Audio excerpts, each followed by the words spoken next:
Hopefully y'all can hear me. We out here in nature, living life. This video is gonna be about it's okay for you to be sad.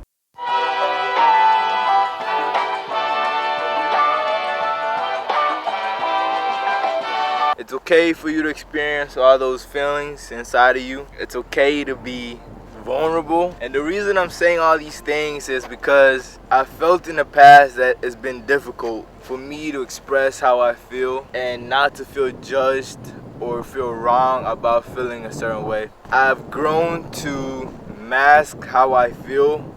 I've grown to learn how to be stoic. I've grown not to seem emotional. The reason I say seem is because I'm a very emotional individual. I feel a lot of things, but then I suppress a lot of emotions. I suppress a lot of how I feel sometimes. One, I have a fear of judgment. I have a fear of appearing weak. I have a fear of being weak and being perceived as a weak individual. And I am aware of my insecurity. I'm aware that that's how I feel, and it comes from a place of emotional neglect and trauma, I would assume. Basically, the premise of my video today is I would like to express that it's okay for you to feel how you feel. When I was younger, nobody came to me and told me it's okay to be sad, bro. It's okay to cry. It's okay to be mad. All those feelings are justified and are just emotions. I'm a creature created by the divine, and it's okay for me to feel all these feelings. In our culture, well, especially young men, and I would assume some women, were expected to be perfect children,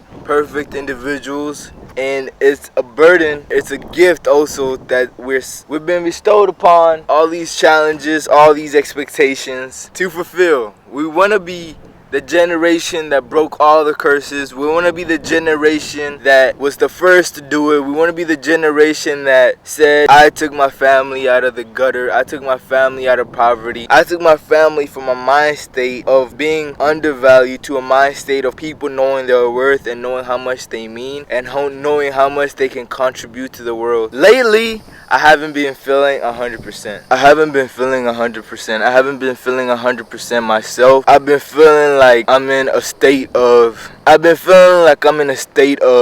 will call it kind of like the sunken place. My interpretation of the sunken place is a state in which you are unable to free yourself from how you feel or free yourself from your state. I've been feeling trapped by how I feel. It's been hard for me to come forward and be able to express this with such boldness because I had fear of judgment. I had fear that I would be looked upon as somebody broken, that somebody that's not all the way there, which is a great fear of mine. Less than, I don't want to be looked at as less than, or oh look at him, he's sad. Like, I don't want none of that. I don't want to be looked upon like, I want to feel valid in the feelings that I'm feeling. I want to feel like it's okay for me to feel the feelings that I'm feeling. That being from a place where it's not custom for us to communicate our emotions as males, as black males, especially in a country where our emotions are not valued and our trauma is looked upon as entertainment to a world that doesn't care about our lives, only our trauma. Well, our trauma is looked upon as revenue. I just want to say that whoever you are, you're valued. I always go through these periods of where I feel like I have to disconnect from everybody to be able to find myself again. That's just how I learned to deal with my emotions and to deal with how I feel,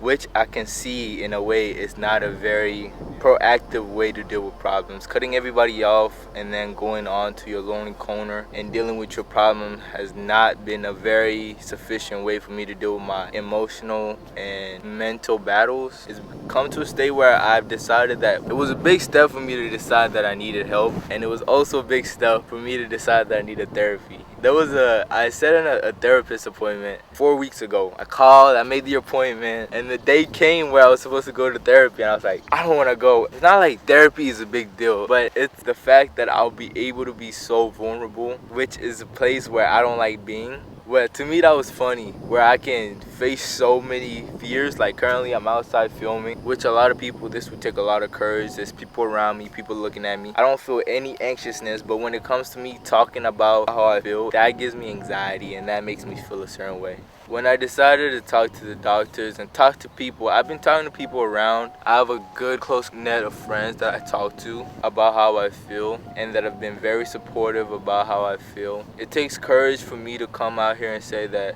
It's okay to go and talk to a therapist, especially if you're young. No matter what age you are, I feel like we all need somebody who's professionally capable of communicating to you and diagnosing you and being able to communicate to you how you're feeling and for you to be able to process your emotions. To me, this is a topic where I can talk about so much things, but this topic, it gives me so much anxiety and it gives me so much vulnerable state that I'm in right now. Being able to communicate that I'm admitting that I'm in a place where I need counseling. There's things I've gone through in my life I've not dealt with. Thought I've dealt with them, but apparently I haven't, because they always seem to come back and creep back up when I'm feeling stressed. This video basically is telling you and expressing to you that it's okay for you to feel those feelings. But hopefully you guys find value in it. Thank you for watching, and I'll see y'all next week.